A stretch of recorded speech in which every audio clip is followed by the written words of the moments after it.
Jesús, el pan de vida. Mateo 15:22 dice: y he aquí una mujer cananea que había salido de aquella región clamaba diciéndole: Señor, Hijo de David. Las personas se acercan al Señor y lo descubren según los conceptos religiosos que tienen de Él. A veces como un gran hombre, pero no debemos conocerlo mediante nuestros conceptos religiosos, sino según lo que nos revela su palabra. No debemos pedirle al Señor que haga algo a favor nuestro ni de nuestros hijos o familiares. Más bien, coma al Señor y eso que espera ocurrirá, dice Witness Lee. Cristo es maravilloso, poderoso, sublime, enaltecido, sí, pero se nos revela a nosotros como pan para ser comido. Algo bien pequeño, pero más poderoso que cualquier idea religiosa que tengamos de Él. Lucas 14:17 dice: y a la hora de la cena envió a su siervo a decir a los convidados: venid, que ya está todo preparado. Y todos a una comenzaron a excusarse. El primero dijo: he comprado una hacienda y necesito ir a verla, te ruego que me excuses. Otro dijo: he comprado 5 yuntas de bueyes y voy a probarlos, te ruego que me excuses. Y otro dijo: acabo de casarme y por lo tanto no puedo ir. Vuelto el siervo hizo saber estas cosas a su señor. Entonces, enojado, el padre de familia dijo a su siervo: ve pronto por las plazas y las calles de la ciudad y trae acá a los pobres, los mancos, los cojos y los ciegos. Y dijo el siervo: Señor, se ha hecho como mandaste y aún hay lugar. Dijo el Señor al siervo: ve por los caminos y por los vallados y fuérzalos a entrar, para que se llene mi casa, porque os digo que ninguno de aquellos hombres que fueron convidados gustará mi cena. Jesús sigue utilizando el estilo de la comida. En realidad, todo en el reino es comida, para concluir esta parábola diciendo que aquellos invitados a la cena es Él, los judíos eran los invitados, no gustarán de Él, dice, hasta el final de los tiempos, cuando se les revele, claro. Fíjense que gracias a que los judíos no lo recibieron, ahí entramos nosotros, ¿no? Los ciegos, los cojos, los mancos.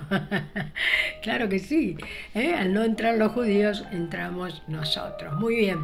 Juan 4 dijo: Jesús y la samaritana. Vimos hace poco este encuentro de Jesús y la samaritana y dijimos que allí empezó Jesús su iglesia. Y ahora veremos cuál es la primera enseñanza que Él le da a su iglesia. Siempre el Señor nos enseña poniéndose Él como ejemplo. Aquí le dice a la samaritana: dame de beber. A lo que ella le responde: ¿cómo me pides tú a mí? Le hizo la pregunta justa para que Él enseñe la lección más importante que debe aprender su iglesia. ¿Qué es lo primero que tiene que hacer? Beber de Él. Y para ello no es necesario hacer, sino abrirse a Él. Ella, por supuesto, pensó en cómo lo haría si Él no tenía nada para sacar el agua del pozo. Jesús aquí también da la diferencia fundamental entre el Antiguo y el Nuevo Testamento.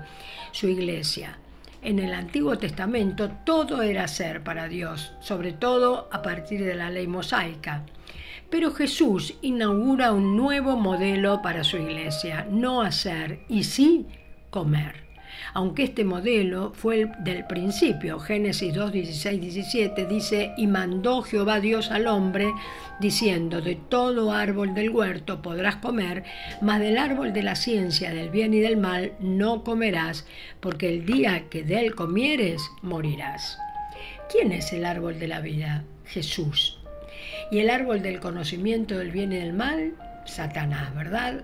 Metafóricamente hablando, el árbol del conocimiento nos indigesta al punto de morir porque esa comida no nos sacia y siempre necesitamos comer más, lo cual se transforma en adictivo, por lo cual finalmente morimos. En cambio, el alimento que Jesús ofrece nos sacia y más que eso, nos convierte en manantial para dar de esa agua que es Él mismo a otros. Jesús es comida y bebida y nos pide que comamos de Él para que ya no necesitemos el alimento del árbol del conocimiento, o sea, del mundo. ¿Por qué nos cuesta salir del sistema de pensamiento del mundo y de la vida que éste nos ofrece? Porque es comida y los seres humanos, si no comemos, morimos, por lo cual, si no comemos abundantemente del árbol de la vida, volveremos al alimento venenoso del mundo. Cada día es más así. Fijémonos cómo los que nos alimentamos saludablemente, cada vez descubrimos que casi todos los alimentos nos dañan de una u otra manera. Por los pesticidas que usan, por las basuras que le meten a los alimentos, por los azúcares, la comida chatarra, que es muy atractiva, pero muy letal. En fin, esto es el árbol del conocimiento. También es alimento, pero no solo alimento para el cuerpo, sino también, y más importante, alimento para el alma. Por eso Jesús lo único que nos pide cuando llegamos a Él es que le comamos para no seguir abrevando de las cosas del mundo. No hablo del alimento físico, que como vimos es cada vez peor, pero tenemos que seguir alimentándonos carnalmente, claro, sino de las doctrinas, las teorías, lo que dicen los medios de comunicación, de lo que diariamente nos alimentamos emocionalmente, resultando cada vez más indigestados. Ahora bien, lo que se indigesta es el alma, por eso debemos discernir cuándo vivimos en el alma y operamos desde el alma y cuándo lo hacemos desde el espíritu, y aunque parezca sencillo, no lo es. El alma se disfraza de espiritual y nos engaña. Juan 6:48 dice: yo soy el pan de vida. Aquí aparece el antídoto contra el alimento que engorda el alma. El pan de vida, que es Él, ¿verdad? Juan 6:50-58 dice: este es el pan que desciende del cielo, para que el que de él come no muera, es decir, deje de alimentar el alma. Yo soy el pan vivo que descendió del cielo. Si alguno comiere de este pan, vivirá para siempre. Y este pan que ofreceré para que el mundo viva es mi carne, es decir, es su palabra. Entonces los judíos contendían entre sí diciendo: ¿cómo puede éste darnos a comer su carne? Jesús les dijo: de cierto os digo, si no coméis la carne del Hijo del Hombre y bebéis su sangre, o sea, creer y obedecer, no tenéis vida en vosotros. El que come mi carne y bebe mi sangre tiene vida eterna, y yo le resucitaré en el día postrero. Oye su palabra, que es viva, y comida que alimenta el espíritu.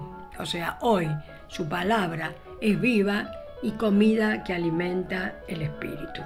A tal punto es que en el reino de Dios no tenemos que hacer nada, que Jesús le dice a la samaritana que ya no tiene que ir, o sea, no tiene que hacer nada para adorar.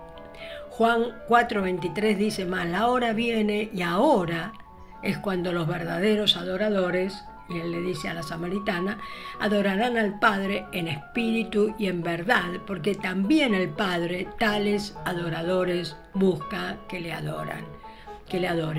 Todo en el reino es cuestión de comida. Veamos. Juan 4:31-34 dice: entre tanto los discípulos le rogaban diciendo: Rabí, come. Y él les dijo: yo tengo una comida que comer que vosotros no sabéis. Entonces los discípulos decían unos a otros: ¿le habrá traído alguien algo de comer? Jesús les dijo: mi comida es que haga la voluntad del que me envió y que acabe su obra. En otro pasaje dice Juan 6:27-35: trabajad, o sea, preocuparos, no por la comida que perece, sino por la comida que a vida eterna permanece, la cual el Hijo del Hombre os dará, porque a éste señaló Dios Padre. Entonces le dijeron: ¿qué debemos hacer para poner en práctica las obras de Dios? Respondió Jesús y les dijo: esta es la obra de Dios, que creáis en el que Él ha enviado. Le dijeron entonces: ¿qué señal pues haces tú para que veamos y te creamos? ¿Qué obras haces? Nuestros padres comieron el maná en el desierto, como está escrito, pan del cielo les dio a comer. Y Jesús les dijo, de cierto os digo, no os dio Moisés el pan del cielo, mas mi Padre os da el verdadero pan del cielo, porque el pan de Dios es aquel que descendió del cielo y da vida al mundo. Le dijeron, Señor, danos siempre este pan. Y Jesús les dijo, yo soy el pan de vida.